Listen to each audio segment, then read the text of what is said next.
Hey everybody, Ryan Weir here from Android Coliseum to do a review here on the Galaxy S7. Now this is a pretty neat little device.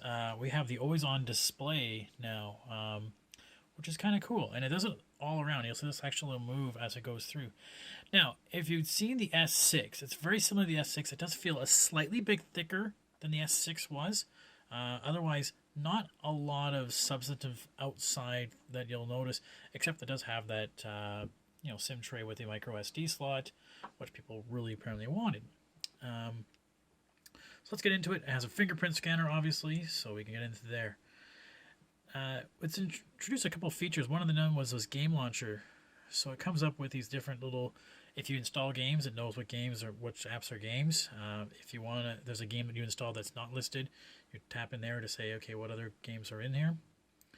And then you have tools like, tools. Oh, I'm not going to bring up anymore. But little things that'll pop up to have you like turn off Ringer, or so just to have distraction-free gaming if you want. So you like no alerts during game, etc. So yeah, so there's that game launcher. There's the app tray, which you can play around with. By default, they've already given you some organizations in there. I'm not a big fan of some of them, but I like alphabetical, but I can kind of see it, especially if you get larger apps that are going in here. So it allows you that way. The settings, again, very similar to other settings we've seen in the past.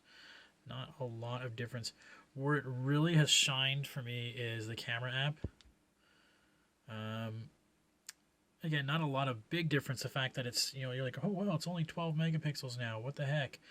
But I am surprised at how well it does in low. I had the lights turned off, and all I had was basically the computer light coming out, and it was phenomenal for being able to do low light. This is very low light conditions as well. Some places where there was like basically no light, it was doing very well at being able to get that stuff out. So Z7 or S7, sorry, just to the Z5 premium review.